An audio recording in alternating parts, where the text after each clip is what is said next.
Hello, everyone, and welcome back to a new episode of Moon Knight Month. If This is episode 2, so if you haven't listened to episode 1, I highly recommend going and listening to that because it's issues 1 through 10. We're jumping straight into issue 11 today. Still written by Doug Mensch with art by Bill Sienkiewicz. And so let's get straight into it. To Catch a Killer. No point sitting around. Let's just get straight into this story because this one is a really good one. So, Moon Knight is out in New York trying to take down a cocaine is being put throughout the streets, and Moon Knight is trying to deal with this whole thing. This whole, these group of guys that are, trading cocaine and stuff. So he finds this guy named Creed on a pier, and he tries to get information out of Creed, but Creed just won't tell him anything. And Creed's also a really big dude, and he's really tough, so he gets into a big fight with Moon Knight. Creed's got his little buddy there, and Moon Knight throws him into the water, and then tries to beat up Creed, but Creed beats the crap out of Moon Knight, and knocks him out and gets away. Moon Knight just chucks the cocaine at Creed's partner, is just like, hey, you dropped this. Alright, I gotta get out of here, because I gotta work on finding your friend. But obviously, Moon Knight has no leads on Creed, so he kind of just gives up for the time being. He's gonna try and find Creed eventually, but right now he's fully out of leads, and he has no choice but to head back to the mansion and try again another night. So he heads back to the mansion. Frenchie's got the helicopter, the moon copter, and this is really cool. Stephen Grant has a pool on top of his roof, and he can jump into the pool, and it leads straight into the bathroom in his room. So he just goes through the roof, straight into his room. He's like, it's a great way to escape, and also enter the building as well. He meets Marlene in there, and he says that, he's going to start researching about Creed and the cocaine stuff, and see if he can eventually figure out how to stop this whole thing, And then a knock on the door happens, and the butler answers, and it's this woman whose name is Isabel Crystal, and she wants to see Marc Spector. She doesn't want to see Marc Spector. She wants to see Stephen Grant, and that's when Stephen hears that Isabel is asking for him. She knows who Isabel is because she's a French woman, and he finds out her name is Isabel. He finds out that she's a French woman, and instantly he knows who this is. And he's like, he calls Frenchie. He's like, hey, you're gonna want to come down because I've got a surprise for you that you're probably gonna want to see. It turns out that Isabel knows Marc Spector because she sees Stephen Grant and is just like, you're Marc. I wasn't told that you were going by the name Steve. And then Frenchie comes down, and he has a massive reunion with Isabel, and they have a huge hug. And Isabel has a package, and she's like, hey, Frenchie, I can't really talk. I can't, as much as I want to continue where we left off, I can't. I gotta leave this package. I can't tell you what's in the package. Don't open the package unless I don't come back in 10 days. If I don't come back in 10 days, open the package. And if I don't come back in 10 days, you'll know why I didn't come back. But I'm hopefully going to come back, and when I do come back in those 10 days, we'll be together. And so she leaves. And that's when Frenchie explains that Isabel and he were lovers many years ago before Frenchie became a mercenary. And then one day she just left. And then Frenchie went traveling around the world. He met Marc in Africa. He became a mercenary. And then while he was on a job, he saw Isabel. I think it was in Africa. He saw her. Turns out she became a rebel for the French. And the reason she left Frenchie is because he couldn't give her what she needed, which was independence. And she felt like she had to become a rebel in order to be independent. She spends one night with Frenchie that day, and then she leaves again. And Frenchie basically just says, we're not going to be together until she decides she's ready. 6 days go by, and they find a newspaper. Marlene brings a newspaper into Steve. Marlene's dead. She's been slain by a man with an ice pick. Somebody with an ice pick has killed her. Frenchie knows exactly what happened. And he opens up the package and there's money in the package. And Frenchie's just like, who did this? Who killed her? And Steve is like, I'm going to go as Jake Lockley. I'll be able to find this out. So he goes and finds Crowley. He asks Crowley if he has any leads on who murdered Isabel. Crowley's like, I know exactly who murdered Isabel. This guy named Creed. He's known for using an ice pick as his main weapon. He killed Isabel. And that's when Marc is like, holy shit. Creed is the guy I fought on the pier. I let him go, and now he's gone and killed Isabel. And that's when they kind of deduce the fact that, like, Isabel was a part of the cocaine deal, and that she was sent as a double agent, to like as an undercover agent for the cocaine deal by the French. But she ended up, like, they theorized that she ended up working with Creed and actually started dealing in cocaine, and then she was going to desert them and take the money with her, and that's why she gave the money to Frenchie, because she was probably going to come back for it. And then Creed killed her because she betrayed him.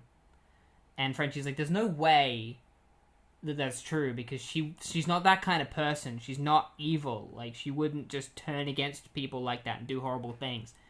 And Moon Knight's like, well, we're going to find out when we find Creed. Mardi Gras is going on in New Orleans at the moment, which is where the cocaine is coming from. It's a great place for us to hide and find Creed, because he's definitely going to be there. So they go to Mardi Gras. Frenchie actually finds Creed being a strong man, and he fights Creed, and Creed almost kills him, but Moon Knight shows up and stops Creed from killing Frenchie, and so Creed gets away, and then Moon Knight interrogates a clown to find out where Creed is, and it turns out Creed has gone to a warehouse, and he goes to tell Frenchie, and Frenchie's already gone. He's already headed to the warehouse, because he overheard it.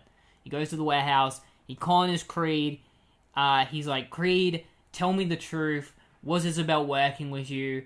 Like, and Creed is like, yeah, of course she was. Like, she was in love with me. She would do anything I ask. And French is like, you're lying. There's no way you're telling the truth. I can't believe Isabel would do that. I can't believe Isabel would fall in love with a man like you. And that's when this dude shows up and just straight up shoots Frenchie and almost kills him. And then Moon Knight shows up and is like, you better fucking not have killed Frenchie, you piece of shit. And he just beats up this dude, beats up Creed. Turns out Frenchie didn't actually die. And he's like, no, Marc,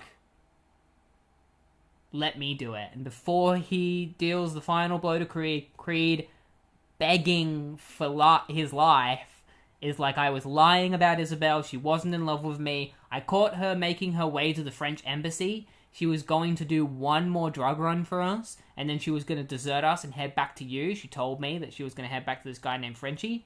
And so I killed her because I didn't want her getting away. And then Frenchie just smashes him in the face and, like, shatters his nose. And so Creed is just on the ground on his knees, just like, ugh. And Frenchie is just, like, just collapses from exhaustion and depression. And then it cuts to Frenchie at Isabella's grave, and he leaves a rose for her. The rose that Isabella gave him when they were in love. And then while he's waiting by the grave, he turns to Marc and he says, I'm ready now. I'm ready, Marc. And then he gets up and he leaves Isabella's grave and continues on as Mark Spector's ally, like his right-hand man. And that's it. That's the end of the issue.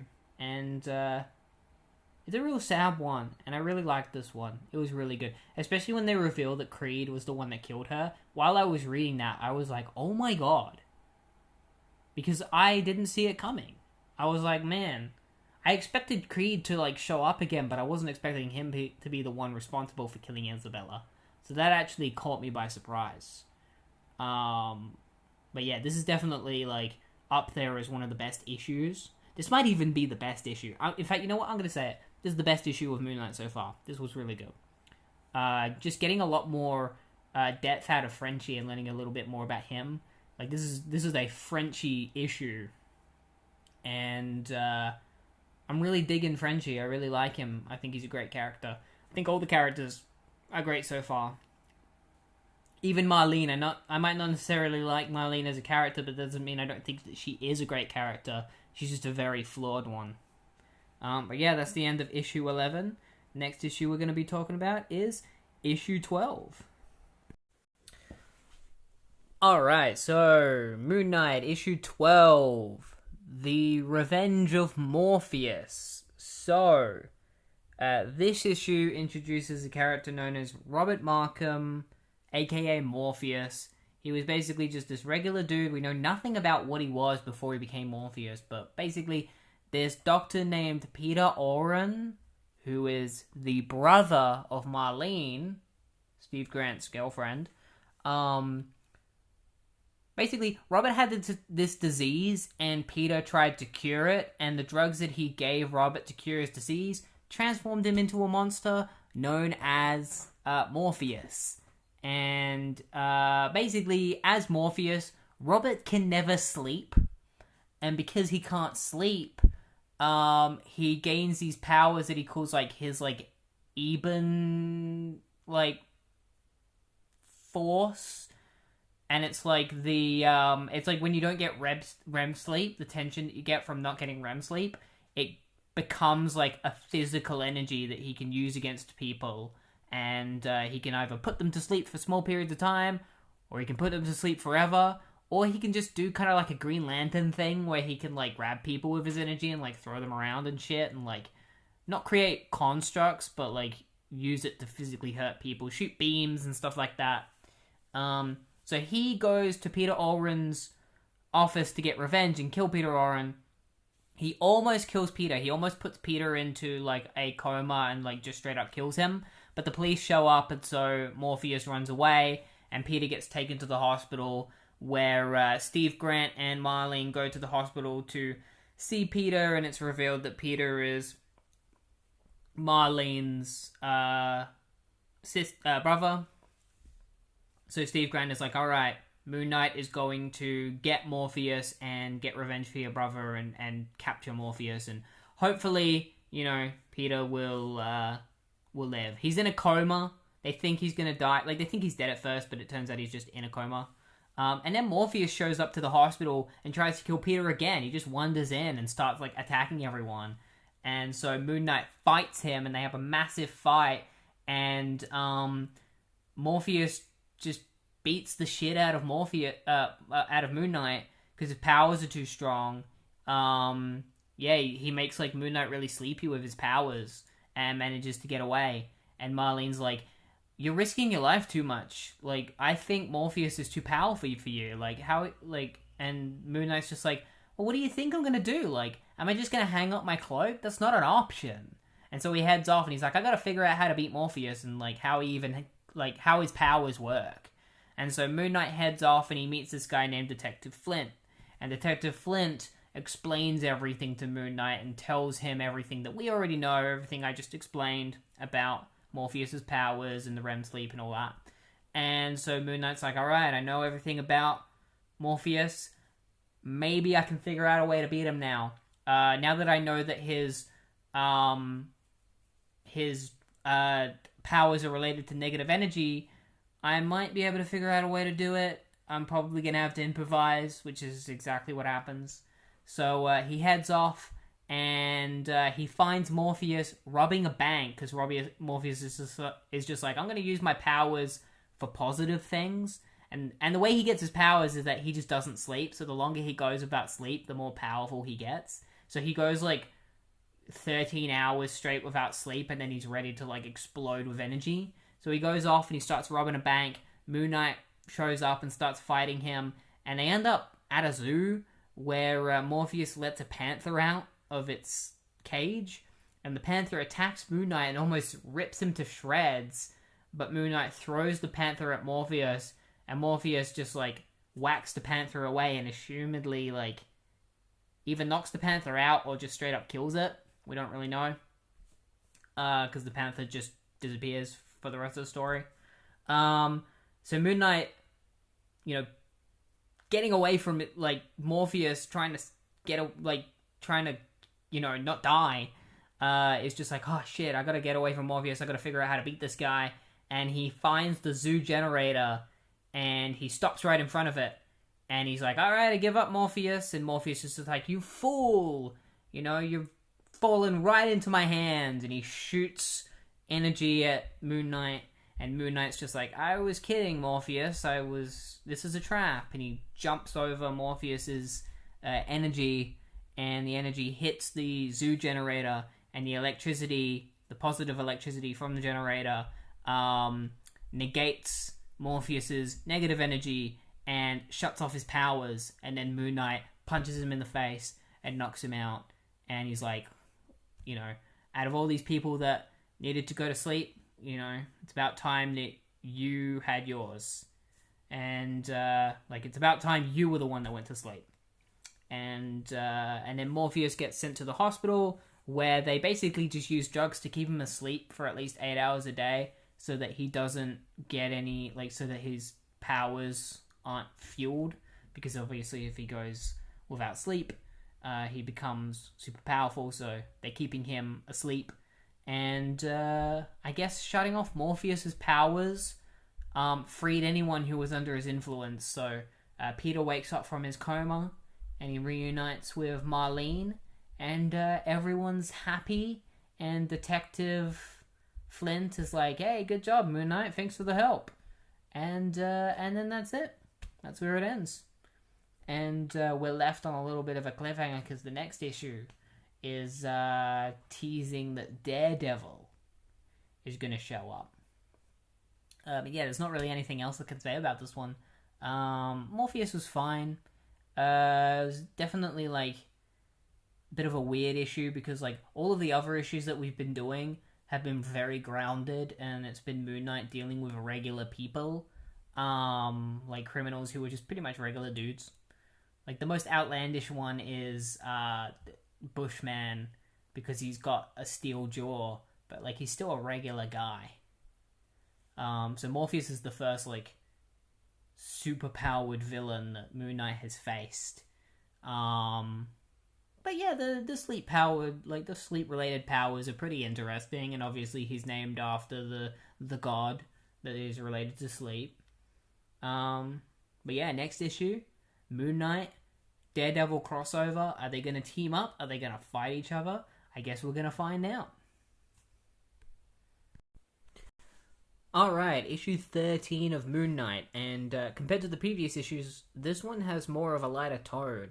Not because it is a crossover with Daredevil, they just decided to go with a lighter tone for some reason, because Daredevil during the 80s had gone in down a darker path as well, because Frank Miller was writing Daredevil around this time, and they just decided that this one would be lighter. And the reason it's lighter tone is because the villain of this issue is a villain known as the Jester, who has crossed paths with Daredevil before. And then there's another villain in it whose name is just called Taggart, and he's established as a dude that crossed paths with Moon Knight, but I don't think he ever actually crossed paths with Moon Knight, because I don't remember him. I don't think he's ever actually appeared. This is just it happened off-panel kind of thing.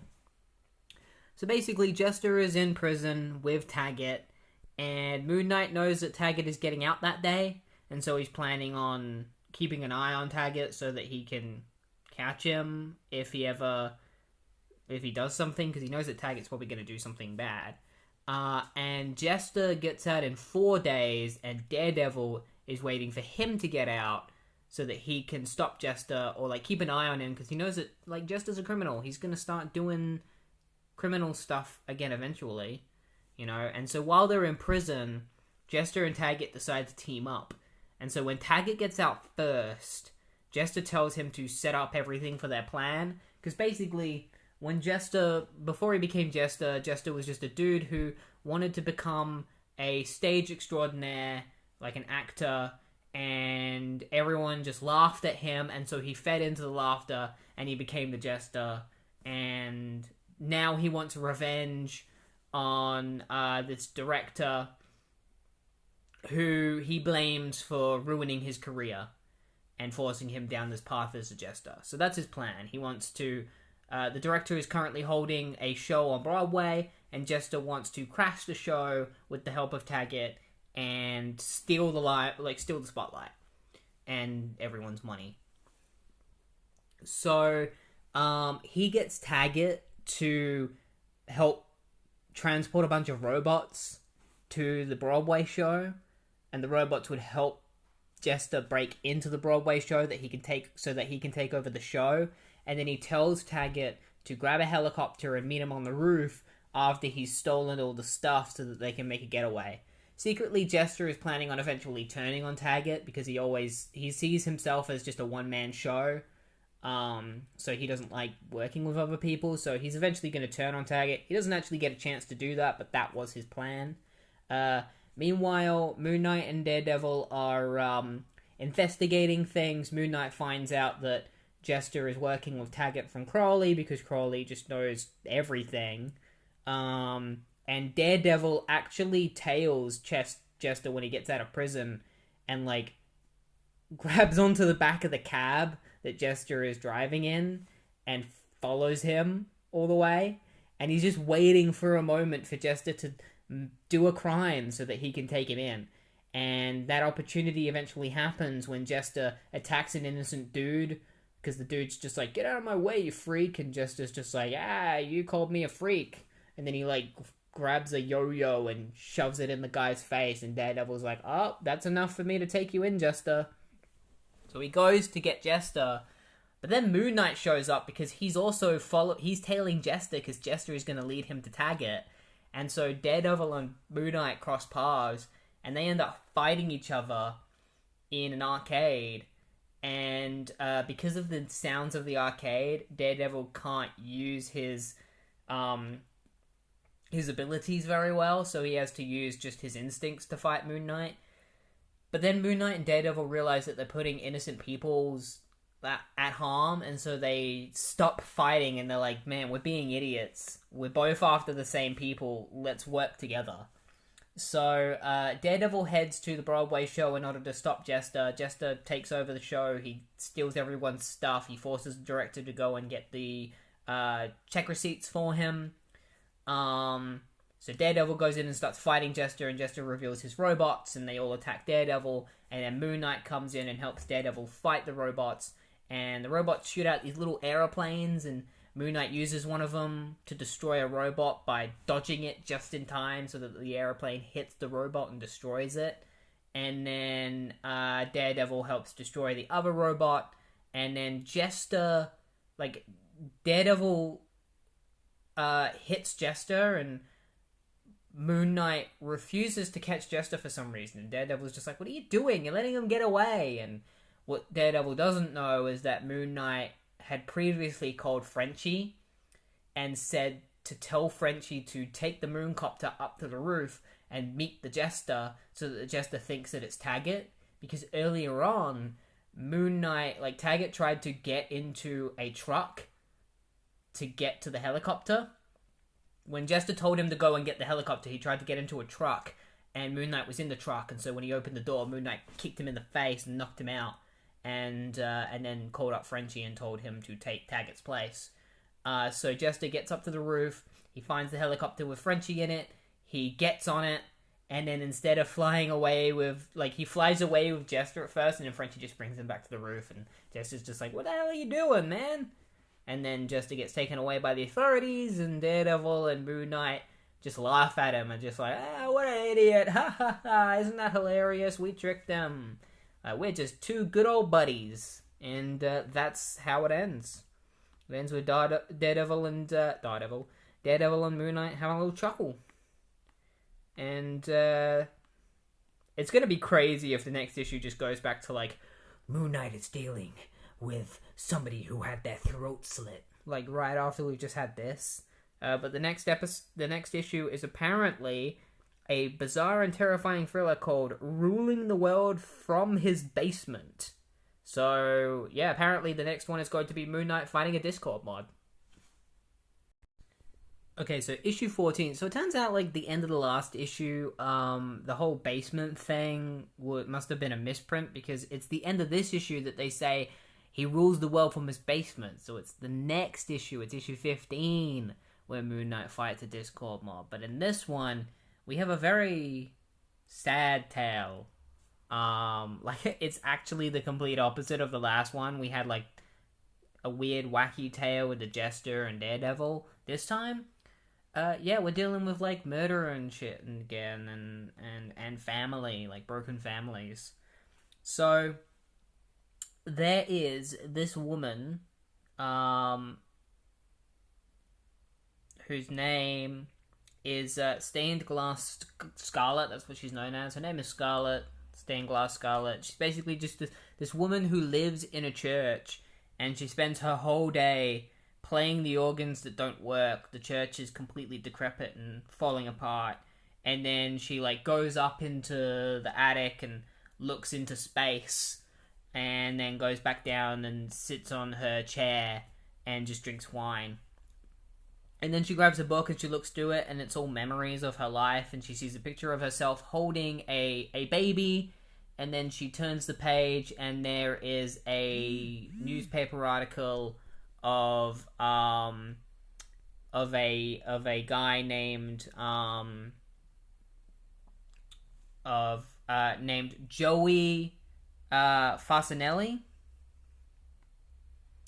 Fasanera. Sorry, Joey Fasanera, who is also known as Mad Dog, and he has escaped from jail. He killed a lot of people. We'll learn more about his past a little bit later, but he's escaped from prison, and this really upsets her, and so she eventually leaves the church in order to search for Mad Dog.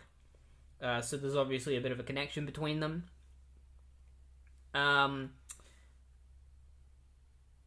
Marlene and Steve Grant are spending time together, and there's this whole monologue about, like, Marlene playing the piano, playing the Beatles. It really doesn't matter. Point is, they hear about on the news about, like, how 3 people have been shot by a group of 4 people. One of them is Mad Dog, and so Steve Grant goes out as Moon Knight and is like, I've got to stop Mad Dog. So they attack a bank, and Mad Dog is talking about how he wants to get his father's money. And so he's trying to figure out where his father's money is. And he eventually figures out that his father's money is at the church.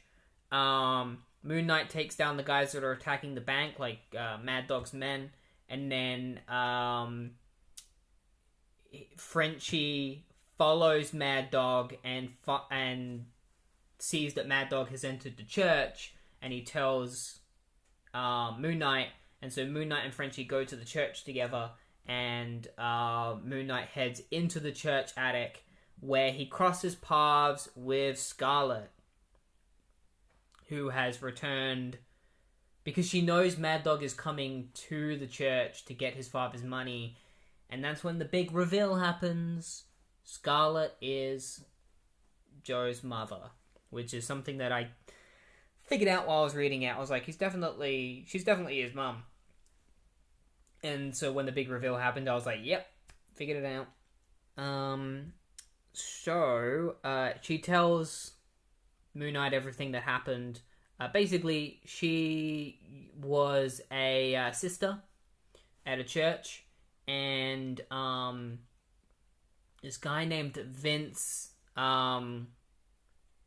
Ferresi, Joe's father, came and was like, you gotta help me, you gotta please help me, you gotta help me turn my life around. And so they get married. Like, she falls in love with him and they get married. And then he's just a massive asshole and a abusive husband. And they have a kid who is Joe. And Vince ends up leaving them and becomes a criminal. And then he gets shot and killed by some cops. And then Joe is just like, I'm gonna grow up to be my dad and take the money that, he, had. That he had stolen, because that money belongs to me, because I'm like him. And then Scarlett's just like, but you're also, I'm your mom, you can also be like me. And he's like, get out of my way, you stupid broad. And he leaves and becomes Mad Dog. and kills like 6 people. And yeah, so that's their entire past. And so Mad Dog comes back to the church in order to get the money, and Scarlet hopes to convince him to be good again, but she can't convince him. Like, the moment she figures out that she can't convince Joe is when Joe shoots Moon Knight and almost kills him. And so Scarlet just straight up shoots him. She makes the really tough decision. She shoots Joe in the chest and kills him. And as he's staggering from the bullet wound, he grabs onto the like bell rope, and he pulls it, and the bell rings, and his dad's money falls out of the bell, and it was there the entire time. And it falls next to Joe's body, and Moon Knight kicks the gun away, and Scarlet's just like, these situations are never what they seem. Like, it's never just black and white. And so she leaves, and Moon Knight just looks at the gun, and he's just like, guns. Because he's kind of like Batman, he hates guns. For different reasons, though. Not because his parents got shot, but just because he hates guns, because guns suck, and they ruin lives. They ruin families. Yeah, and so it kind of just ends with Scarlet on a road curb, not knowing what she's going to do with her life now. There's not really anywhere for her to go. I'm curious to see if she's ever going to come back, if this is ever going to go anywhere. Who knows? But yeah, that's that issue. And the next issue is apparently going to be the basement guy. Let's hope it actually is the basement guy when I read the next issue, issue 15, and tell you all about it. Alright, so issue 15, and this is the issue where Doug Mensch decides, I'm going to tackle racism and just have, like, the main villain of this comic is just going to be a flat-out racist. I'm not going to hide what I'm talking about. Like, that's just literally what this is about. There's no veil, no curtain veil. Gonna make it as obvious as possible and just be as straight as possible with this. So there is a trade minister from Japan who has come to, make trade with America, and he gets shot in the arm by somebody who looks like Moon Knight, and so the cops call out call out for the head of Moon Knight, and so now Moon Knight is wanted by the police. Meanwhile, the real Moon Knight, because it's not actually Moon Knight, or maybe it is Moon Knight, maybe I'm lying, maybe it is Moon Knight, he goes and he finds Detective Flint and Flint's new Sergeant Gwen, Gwenn, and they tell Moon Knight that, like, the Japanese guy got shot, and that it was somebody who looks like Moon Knight, and so all of the police roll in, and they all draw their guns on Moon Knight, and Moon Knight's like, oh shit, you got the wrong guy, you're making a mistake, and Flint's just like, everyone turns bad, like, Moon Knight may have been saving people, like, you may have been saving people, but everyone turns bad, and you're the highest suspect that we have right now, so we gotta take you in. And so Moon Knight fights all of the police to get away. Like, he doesn't really fight them, he just kind of, like, pushes them out of the way, trying not to hurt them. Woman almost gets killed by a branch, and Moon Knight saves her, and so Gwen is just like, look, he saved that Indian woman, and he specifically says Indian woman, and that is unironically important later, that he points that out. When I was reading this, I was like, why did he call it, like, why did he specify Indian woman? And then towards the end of the issue, I was like, wow, okay, they were literally setting it up the whole time. Yeah, so he saves this woman, and then Flint's just like, it doesn't matter if he saved that woman. People turn bad. It happens. So, Marc puts on his Jake Lockley identity and goes and talks to Crowley and Gina. And Gina mentions that she's actually been told by Detective Flint to go visit him in the park to answer some questions. Crowley tells Marc everything that we as a reader already know. The guy got shot. It's believed that the person that shot him looked like Moon Knight. And then Jake realizes that he has a charity being held at the Grant Mansion as Steve Grant, and then he's late, and so he's got to hurry over there and take part in that. And when he gets there, Marlene's really upset that he's focusing more on this crime fighting than like the charity, and she's like, "Oh man, I hope that you're not actually like having psychological problems. Man, your other identities are really holding you back, and like I hope that they don't ruin everything that we've created for you." And Marc just kind of thinks to himself, and he's like, "Crap! Like, what if that's what's happening? What if I really am gaining other identities? What if Moon Knight is starting to act on his own, and that's why he's out there?" And I've been having these headaches lately. Maybe the headaches are like from blackouts that I've been having, and I've been going around as Moon Knight without even realizing. And it just gets on my nerves whenever Marlene is just like, "Oh, your other identities are like ruining what we created." It's like she keeps trying to make it out like everyone else but Steve Grant is bad. Like, "Oh yeah, Jake Lockley and Moon Knight and that, like they're all the bad parts of you. You should get rid of them. Steve Grant is the real you." Even though the real him is Mark Spector, he just chooses not to be that identity anymore. You know, it's just it feels ugly that she kind of is like that. So there's this dude who is he's just a straight up racist. He's talking about how like the American economy is being ruined by these people from other countries coming in, and that he's going to exterminate them all. And his house is just full of rats that he dresses up in clothes. He's a real weirdo. And he has a rat costume that he puts on, and it reveals that like he did have a Moon Knight costume, but he's just not going to wear it anymore because he hates Moon Knight. So he puts on his rat costume and he goes off to enact his evil plan, which is killing the trade minister. And so Steve Grant puts on his Moon Knight costume because he knows that there's an assassination attempt that's going to happen, and he heads off as Moon Knight.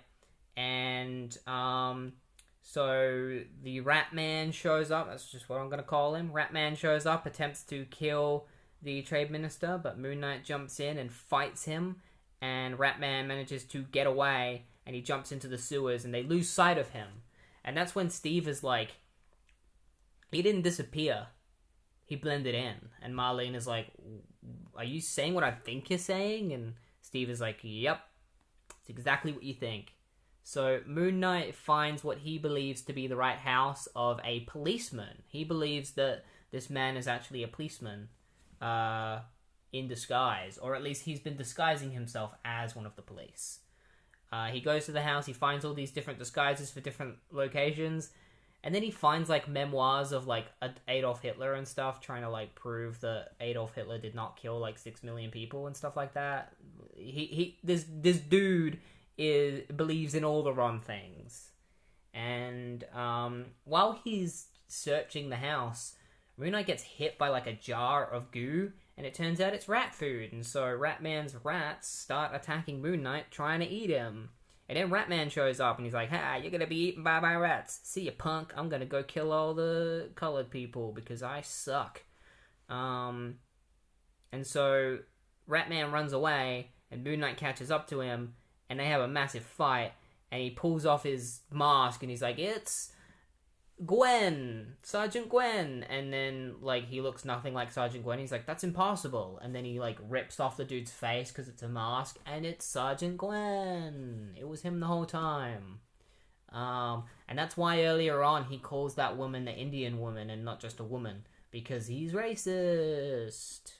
I really liked that little detail. It's very easy to look over it if you're reading this. Like, you're reading it and be like, "It's weird that he pointed that out," and then you get to the end and you're like, "Oh, that makes sense now."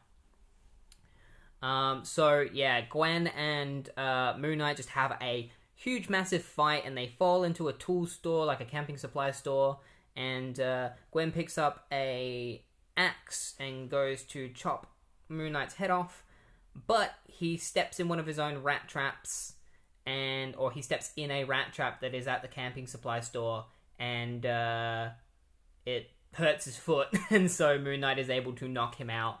And then Detective Flint comes and sends him away. And Moon Knight is like, maybe this guy was like partly right. Like, maybe it might not have been me that had done it, but maybe I did do it. And you're just kind of like, what are you talking about, Marc? I think he's just getting at the fact that like this guy was had a lot in common with Marc. They clearly both have issues, and this guy kind of let them take control, and Marc is afraid of that happening to him with like Moon Knight and stuff. He's afraid that Moon Knight's gonna turn out to be some kind of bigot. I guess. I guess that's what they're getting at. He's just like, oh, if I keep being Moon Knight, who knows? Maybe Moon Knight is a terrible person who's gonna start going after people of color just like that guy did. But yeah, that was issue 15. And the next issue that we're going to be reading apparently introduces a villain known as the Master Sniper. So, gonna look forward to that. They're really hyping up this Master Sniper, so I hope it's good. Alright, so issue 16 I would probably say is the worst one so far. It's a fill-in issue because Doug Mensch is away at the moment, so we got Jack C. Harris writing it instead with art by Denise Cohen, so we didn't even have Bill Stankovich. Yeah, it's just filler, you know, it's just literally, it's just here to fill in for Doug Mensch until he comes back and continues the story that he's writing. So this whole time, like, this whole issue is just Moon Knight fighting lackeys of Bushman, like, they're said to be working for Bushman. This isn't to find Bushman or anything, they're just guys that work for Bushman, and Moon Knight is stopping them. So, he goes and he fights this, he goes and he finds this guy whose name is Sharp at a construction site. Sharp apparently works for Bushman, and Moon Knight and Sharp have a massive blowout at this construction site. Sharp tries to shoot Moon Knight, and Moon Knight knocks the gun out of his hand, causing Sharp to fall to his death. Like, Sharp refuses to allow Moon Knight to save him, and he falls, and he hits his head a couple of times on the construction, like on the rafters, and then falls to his death. And so Moon Knight's like, oh crap, I better get out of here. And then he heads into his helicopter because Frenchie comes. He heads into the Mooncopter. He's like, Frenchie, let's go back to the mansion so that we can figure out what our next move of action is going to be. And so they head off to the Grant Mansion. Then this kid named Douglas shows up. His dad, Stephen Mills. Oh, wait, is it Stephen Mills?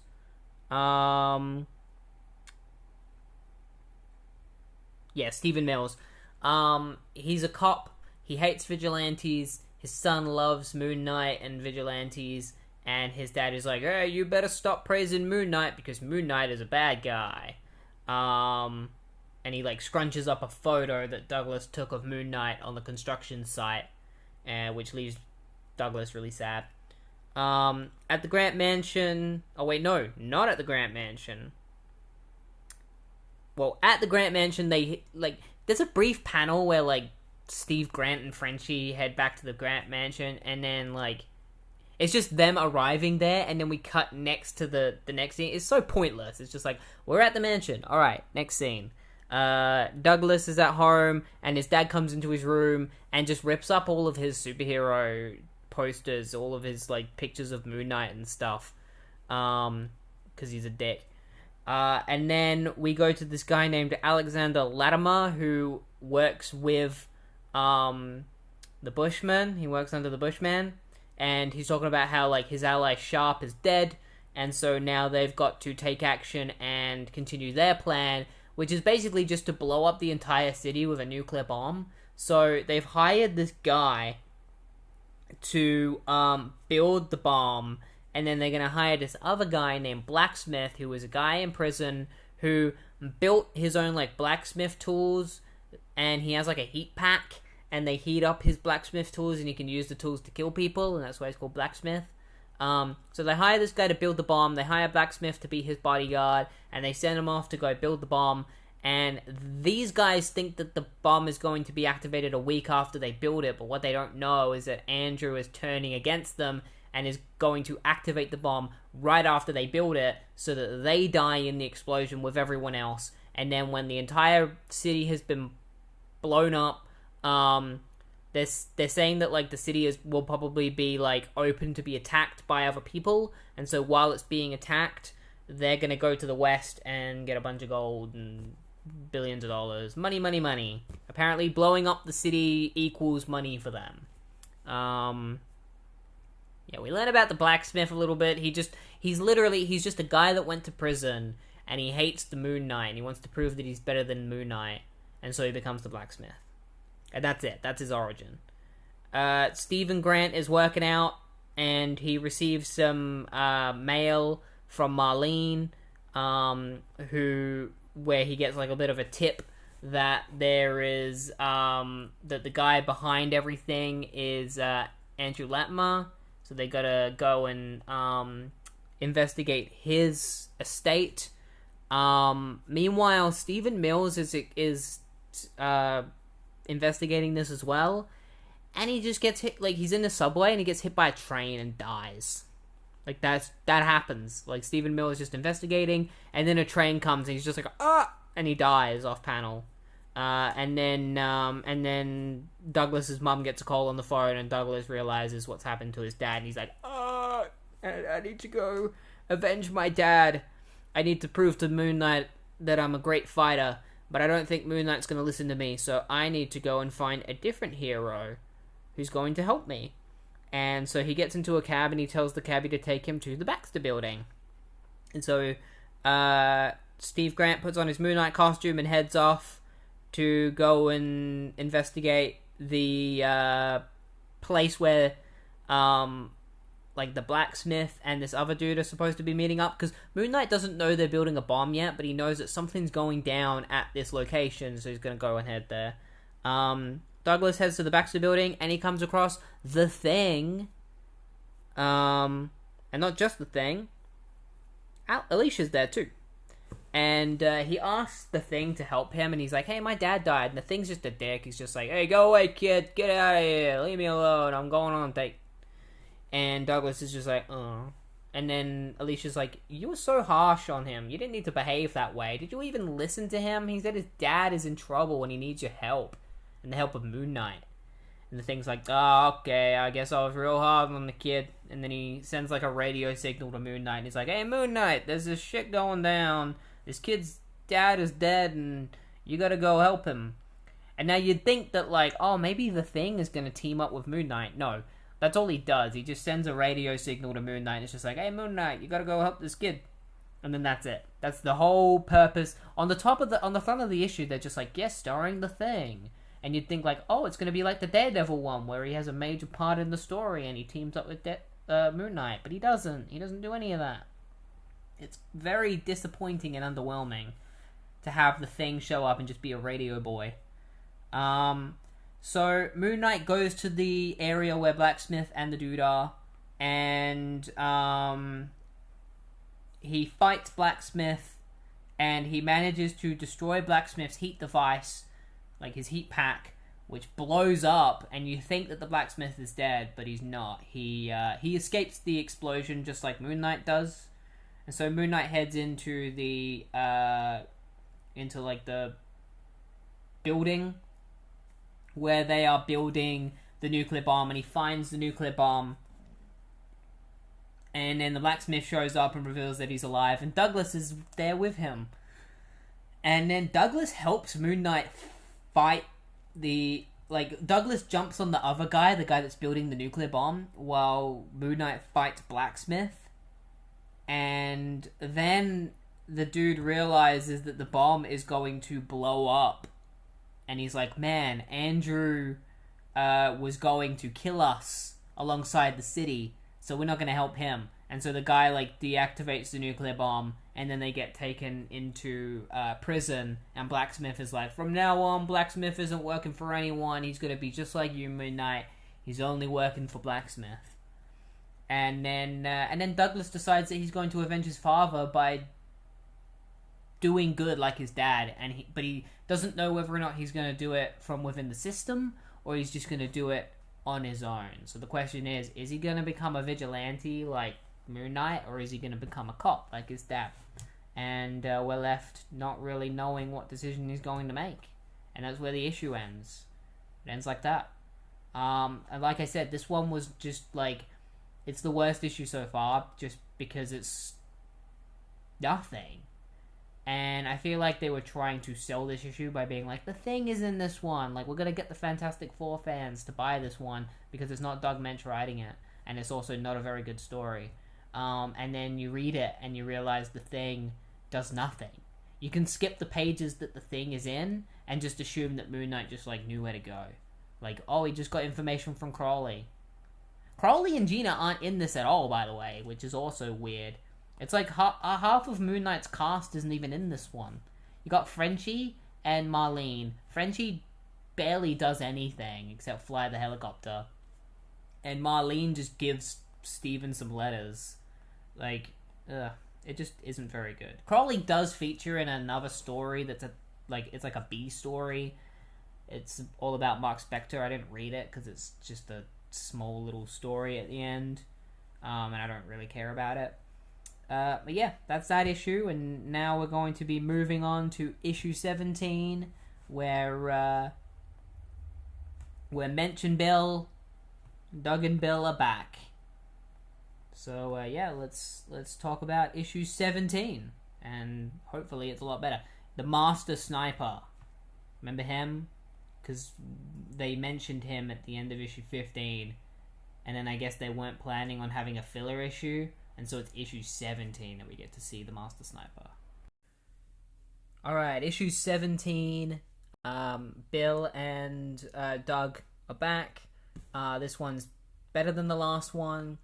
Yeah, let's get into it. So Steve and Marlene are training together because Steve is teaching Marlene how to do karate and stuff. And then one of Steve's friends, Benjamin Abramov shows up, and he and Marc are old friends. They don't really go into their history together. They just know each other. And so Benjamin shows up, and he's like, "There's this terrorist whose name is Nimrod Strange. He's the commander of the Third World Slayers, who are just this terrorist group who want to destroy both the East and the West."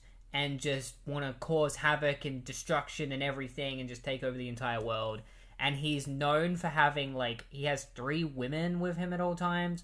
One of them's a black woman, one of them's a white woman, and one of them's an Asian woman to represent the 3 worlds that he is conquering. And they are all highly trained assassins, and he will replace them if they're not good enough with other women. Yeah. And so Benjamin wants Marc's help in order to help him find this guy named Smelgrove, who is a ally of Benjamin, in order to help keep Smelgrove from being killed by Nimrod, because Nimrod is going to come after everyone that works with Smelgrove. Or is it Snellgrove? I have one of those. So he needs Marc's help, and then all of a sudden, Benjamin gets shot in the back and dies instantly. Turns out he's been shot by this guy named Master Sniper, who is literally, he's a rip-off of Deadshot. Like, he's literally just Deadshot. He's got half of a metal mask with a scope over his eye, just like Deadshot, and he's got wrist-mounted guns, just like Deadshot. So yeah, Benjamin gets shot and killed by this guy, and so Steve dresses up as Moon Knight, and he goes after Master Sniper, and he gets into a fight with Master Sniper, and Master Sniper shoots him with his wrist-mounted gun, and Steve ends up in the hospital. He almost dies, and Master Sniper manages to get away. And so Detective Flint shows up and is like, while you're in hospital, I'm going to be investigating this whole matter with Nimrod. And Steve Grant is like, as soon as I'm good enough and I get out of hospital, I'm going to hunt down this Master Sniper and kill him for killing my friend. And so 3 weeks go by. Marc finally gets out of the hospital and he's all good now. And he decides to go and hunt down the Master Sniper. And in order to do that, he needs to go and find Smelgrove.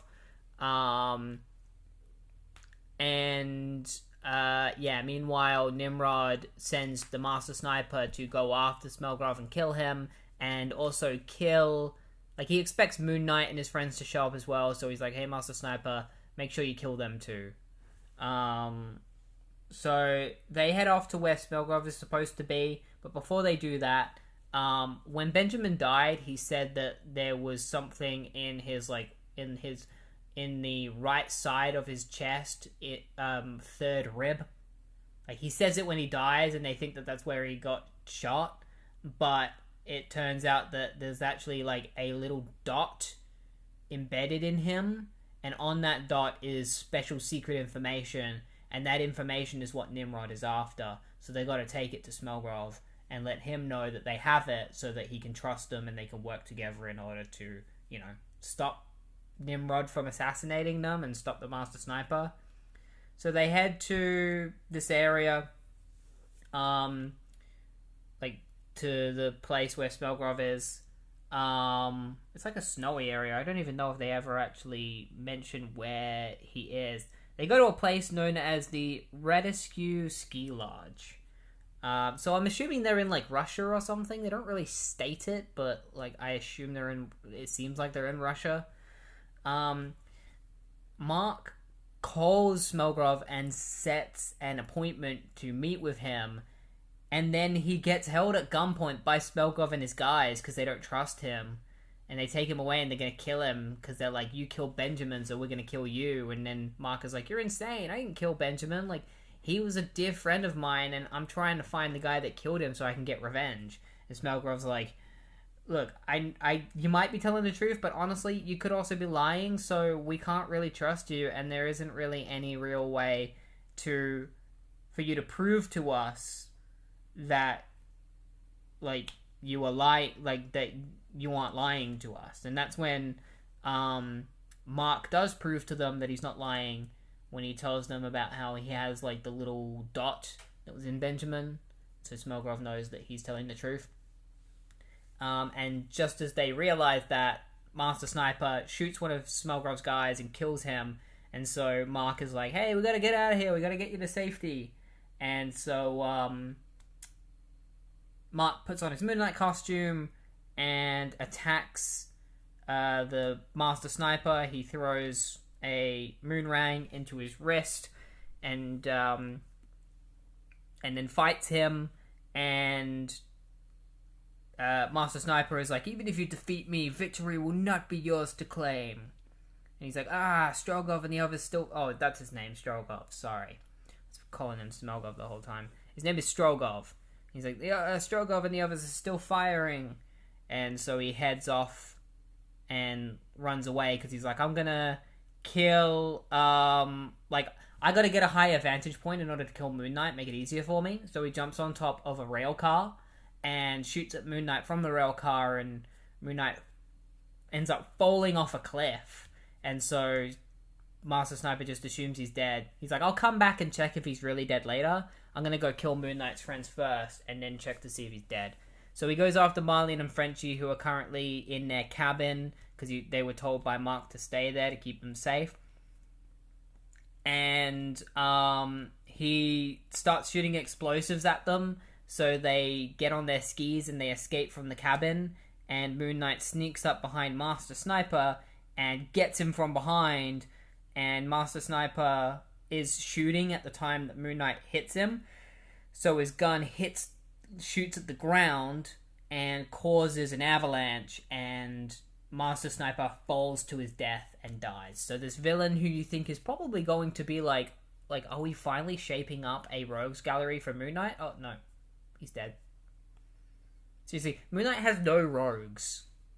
He's got two rogues. He's got Midnight Man and he's got Bushman, and then every other character that has been introduced has died. And so yeah, Master Sniper dies, and they go to Benjamin's funeral, where Marc promises to Benjamin's wife that he will continue dealing vengeance, and he will avenge Benjamin's death, and he will try and make sure nothing like this ever happens again. And then he thinks back to the time that, Master Sniper was like, even if you defeat me, Moon Knight, victory will not be yours to claim. And he's like, yeah, I'm going to do it. I will succeed. Because, he wants to prove Master Sniper wrong. And that was it. That was the issue. I think the only thing that's holding this issue back is that like Master Sniper is just such a clear ripoff of Deadshot. Like if he also is just straight up like what's that, Crossfire? Is that the name of the, or Crosshair? Crossfire, that character from Marvel, who also has a scope over his eye and is usually like a marksman type character. He's also just that guy. Which I originally thought he was supposed to be him. I was like, oh, when he was first introduced, he was called Master Sniper, and then he eventually changed his name to Crossfire. But it turns out that no, this is just another character that looks like him. So yeah, if they'd have made Master Sniper a lot more unique instead of just being a Deadshot ripoff, this probably would have been higher on my list of stories. So that's what's really holding this back. But I'm interested in learning more about Nimrod. Yeah. I guess he's probably gonna come back. It seems like he's being set up as like a major Moon Knight villain, like a reoccurring villain. But that's enough for that issue, because the next issue we're going to be talking about is issue 18. Alright, issue 18 of Moon Knight, the Slayers Elite. This is basically Moon Knight faces the Slayers Elite, who are these 3 assassins sent by Nimrod Strange to Jerusalem in order to draw a mark there so that they can attack him and kill him. So we're leading directly on from the last issue, which was like introducing Nimrod Strange. He wants to get revenge for the death of Master Sniper, and so he's hired these Slayer Elites to kill Marc. Their names are Jojoka, who is this guy who throws like glass shards with acid, and they can like eat through walls and shit. You got Karish Beck. Oh wait, no, Jojoka is the one. He has a gun. Like he's just a guy with a gun who's like a good marksman, I guess. Karish Beck is the one with the glass shards, and then there is Sumaro, who is this giant guy who likes to strangle people. He's just a huge dude. Yeah, so he sends them out to Jerusalem in order to attack a church, in order to draw Marc. So, like, to draw Marc out. So, like, he sends his terrorist guys, the Third World, to this church, and they slaughter everyone in the church. Like, it's really messed up. Marc is already in Jerusalem because he's waiting for Strogov to, read, like, the like, information dot that was inside Benjamin's body when he died. Because they believe that if, like, the location of Strange's base is probably in that encoded dot. So he's waiting for Strogov to get back to him. And while he's waiting, the terrorists attack the church and kill everyone inside it. And Marc hears about it and he's like, alright, Frenchie, we gotta go. We gotta stop these terrorists. And so they drive in and he puts on his Moon Knight costume and he tries to stop the terrorists. Like, he jumps into the car window and starts fighting them. And Frenchie's car gets bumped and Frenchie crashes. And then Moon Knight jumps out of the truck as the truck hits a tree and explodes. And Marc thinks that Frenchie is dead when he doesn't get caught in the explosion. He just thinks he's dead from when his car crashed a little bit earlier. But it turns out Frenchie is alive, and Frenchie gets taken into the hospital. Meanwhile, Marlene is staying with Anna, the wife of Benjamin, because that's the house they've been staying at in Jerusalem. And so she's looking after her, and then Sumaro and Jojalka come and kidnap them. And so Marc gets back, and he sees that they've been kidnapped, and he finds blood on the wall that says, "Come to the Citadel at midnight." He thinks it's blood, it's actually paint, and he's like, ugh. It's paint. He licks it, and it's like, dude, you might get lead poisoning, like, especially if it's lead paint. So instead of heading straight in to the Citadel, because they're probably waiting for him and they'll just shoot him or kill him, Marc decides to take the long way around and hope that he could just like sneak his way in. So he gets up onto the wall outside of the city and puts on his, it's like this really tall wall. He puts on his Moon Knight costume and he heads in, And that's where he comes into conflict with Joker, who has seen him come in, and he also saw him get dressed as Moon Knight, so he knows that Marc Spector is Moon Knight. So he goes to shoot Moon Knight, which he does, and Moon Knight knocks the gun out of his hand, and so he just picks up his gun again, and then Moon Knight knocks it out of his hand again. And that literally happens. He knocks it out of his hand, and then Joker picks it up again, or has another gun that he draws, and then that one gets knocked out too. And then he's just like, you're just a normal man. You're not a ghost or anything. That means you could die. And he runs at Moon Knight, and Moon Knight steps out of the way at the last minute. And Joker runs headfirst into the wall and dies. He dies from ramming his head into the wall. He's like bleeding out. I didn't know that he died until later, because Moon Knight mentions that like 2 of the Slayers have been claimed. So yeah, Joker died from headbutting a wall. And so the next Slayer that Marc comes across is Karish Beck, who tries to kill Marc with his glass shards. And Marc ends up smashing one of the shards against like a little pole, which causes this like tent to fall down and hit Karish on the top of the head. And he falls over, and he falls onto like all of his glass shards, and they all shatter, and he gets melted by his own acid, and he dies, and Moon Knight just leaves him there to like melt in acid. It's pretty messed up. Moon Knight doesn't fuck around. So Moon Knight heads into a building where he trips over some tripwire. Oh, no, not tripwire. He trips over a dead body, sorry. He trips over a dead body. It's the Watchman. He's like, man, who killed the Watchman? He's an innocent man. Like, he didn't deserve to die. And then Samara comes up behind him and with some wire and starts straggling Moon Knight. And he's like, oh, that's who did it. Of course, it's this guy. So Moon Knight pulls out his truncheon and hits Sumaro in the pelvis. But then Sumaro just punches him in the face. And so Moon Knight breaks his truncheon on his head, which causes Sumaro to run off in pain. And he runs up to the top of the building, and that's where it's revealed that that's where Anna and Marlene are. And Sumaro tells Moon Knight to pick one, and one will die. Like, he can pick one to save, and the other one will die. Meanwhile, a mysterious figure is following them up through the tower. So Anna ends up actually being kind of badass, and she smacks Sumaro with the back of her head. And Moon Knight punches him and almost falls. Moon Knight almost falls off the building. Like, he falls backwards, and Sumaro goes to punch him, and Moon Knight is just like, whoa, and dodges him, and Sumaro falls to his death. And, and then it turns out the mysterious person that was following them was Frenchie. And, so yeah, they save Anna and Marlene, they head back to Anna's house, and it's revealed that Stroganov did decode the dot, and they found the location to Strange's whereabouts.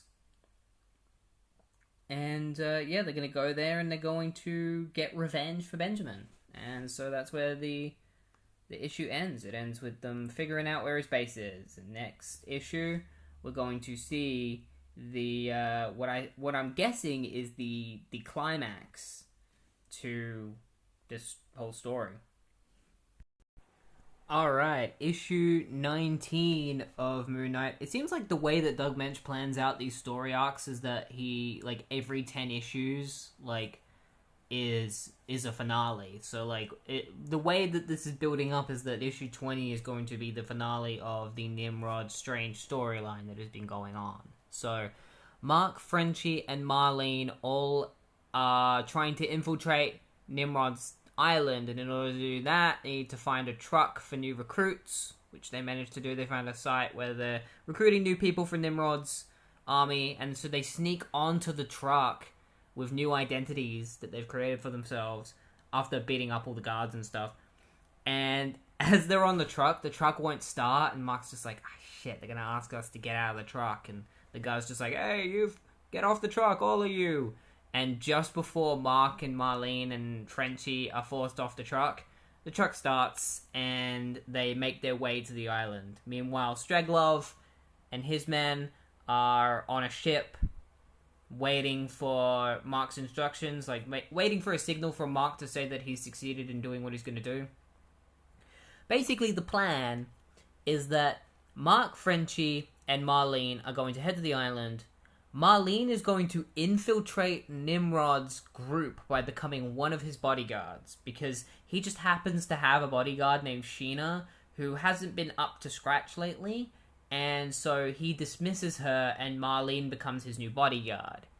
Meanwhile, Marc and Frenchie go around the island, tampering with, like, the planes so that they explode, like, creating, like, detonators to set off bombs to blow up, like, the ammunition and, like, artillery. Marc messes with the guns so that none of them work except for one that he's going to give to Frenchie.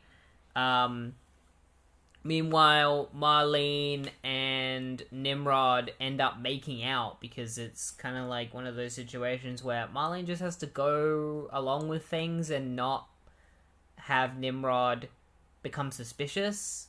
So they end up making out. And Nimrod also shows Marlene that he has, like, these new weapons and costume that he's created for himself. And he started going by the name Arsenal. And at first you're kind of like, this is a bit lame.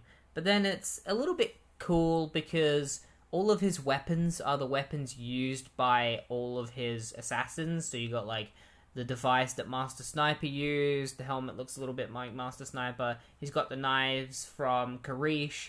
He's got Sumaras or Sumoras.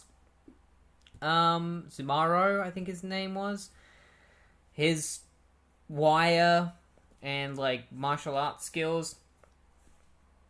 Jojoka's gun skills, stuff like that. So, like, he's got all of their weapons. He's a one-man army. And, so Marc and Frenchie succeed in messing and tampering with all of the artillery and guns and stuff, and they start setting off the bombs. Meanwhile, Sheena knows that Marlene has infiltrated, and so she tries to get Marlene, like, to rat Marlene out. So she knocks on Nimrod's door, and Marlene answers it, and then beats the shit out of Sheena and drags her, like, limp body away so that Nimrod, doesn't figure out what's going on. And then Nimrod hears of the explosions that are going on and that, like, some of the planes have been destroyed. And so he's like, alright, we gotta get off this island right now, and I'm gonna take my bodyguards with me, including Marlene, and we're going to head to Manhattan, because we can't destroy the world anymore, because they've destroyed all of our artillery. Because their plan was that they were just going to attack everything, and while the United States were distracted by everything being destroyed, they would infiltrate Manhattan and then use Manhattan, like, and take over Manhattan and use that as leverage to get what they want.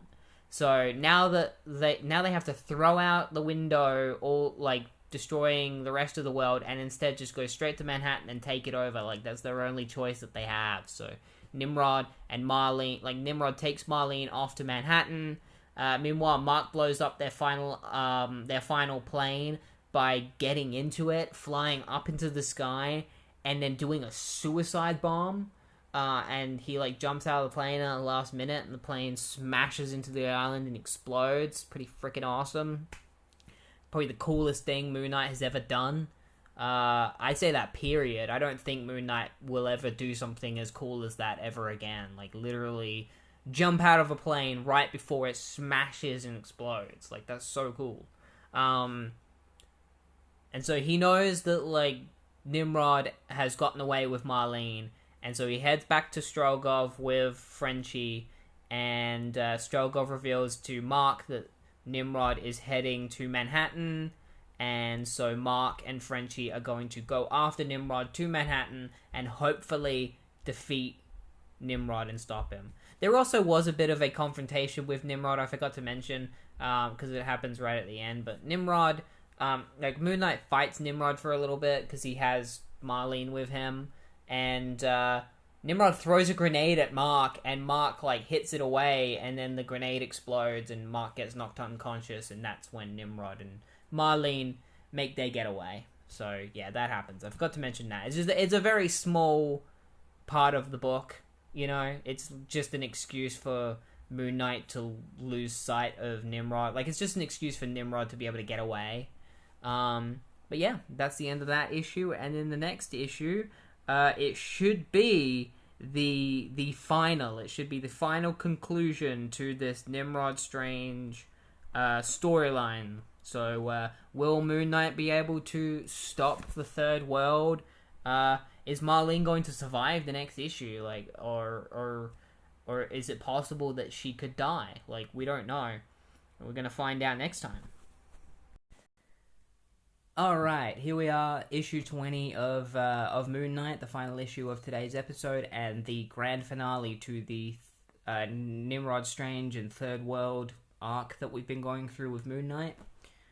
Nimrod has escaped to New York City with Marlene in order to enact his plan, which is to blow up 4 different tankers at the bridges and tunnels going into Manhattan, so that and like dumping oil into the ocean, and so like the tunnels and bridges will be blown up so that nobody can escape.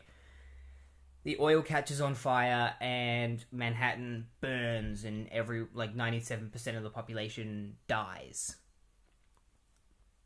So Moon Knight is going to infiltrate the tanker to stop Nimrod, and Frenchie's hopefully going to meet him there with the helicopter so that he can get Marlene and Moon Knight to safety, because Moon Knight's also going to save Marlene while he's there, and he's also trying to convince himself that he's doing this to save Manhattan and that it's not just for Marlene, because when he saw Nimrod kissing Marlene earlier, it really ticked him off, and now he's trying to convince himself that he's not just doing it because he's pissed off. Like, that's not the only reason he's trying to stop Nimrod.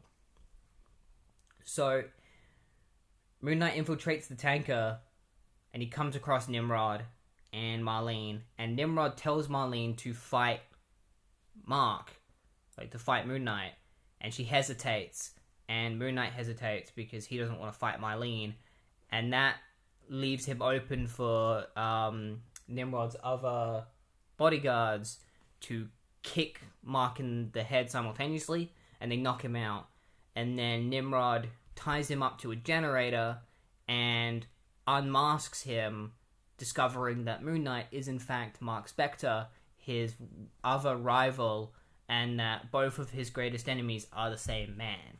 And so he leaves Moon Knight on the generator so that Moon Knight can be helpless as Nimrod succeeds in his plan. While he's tied up to the generator, Moon Knight shimmies his body in order to release the darts off of his suit to try and break himself out. And he continuously fails until he finally manages to get one. He cuts himself free. He goes after Nimrod. And Nimrod flees. He runs away, and because he's desperate to detonate it, because he's I can't win in a fight against Marc. And so Marc chases after him deep into the tanker, where he fights Nimrod. And he kicks a pipe and sends a bunch of gas into Nimrod's face, which scalds his skin. And then beats the crap out of Nimrod. They beat the crap out of each other to the point where they're both crawling along the ground in pain because, they're so hurt. And so Nimrod starts crawling towards the detonator, and he's I gotta hit it. And Moon Knight's I gotta cut the wires. It's my only chance. I can't catch up to him. And he throws his dart, and it misses. And Nimrod gets so close to pushing the detonator. And Moon Knight just king punches him. Just punches him on the back of the head. Which in reality would probably kill Nimrod, or either that or put him in a coma, and almost kill him. But because this is a comic book, Nimrod just gets knocked out. And then Moon Knight ties him up, and also Marlene was busy fighting the bodyguards at the time. That's what she was doing. She was go on, Moon Knight, go after him, I'll fight these two. And so she beats them off panel. And so Moon Knight and Marlene leave the tanker. And then after they've left the tanker, Nimrod unties himself from his own ropes and detonates the detonator anyway, using his head. He goes ugh with his chin and detonates it and blows up the tanker, killing himself. And but they were able to detonate the other tankers. They were able to take down the other tankers. So even though he ended up blowing up that tanker, he didn't succeed in his plans. And then after that, Moon Knight sends a letter to Anna after they've been saved by Frenchie, who comes in his helicopter. He sends a letter to Anna saying that they've finally avenged Ben's death, and Anna, weeps and crushes up the letter and, throws it away, and is just happy that, she's sad that her husband is dead, but she's happy that she's finally gotten vengeance for him. And, that was it. That was the final. This group of issues, I would say, weren't as good as the other ones. Nimrod just isn't nearly as good of a villain as Bushman is. Bushman hasn't even really been that deep, but Nimrod is even more shallow of a villain than Bushman was, because aside from being a terrorist, there's nothing that interesting about Nimrod. We don't learn anything about his past or anything. He's just a terrorist, and that's it. Anything that's kind of cool about him is that he eventually gets all the weapons of all the people that he hired and becomes Arsenal. But even then, he looks really lame in the costume that he wears. Look it up. Look up Nimrod Strange Arsenal, and you'll see what I'm talking about. The issue that had the Thing in it was not good. Was boring. And, it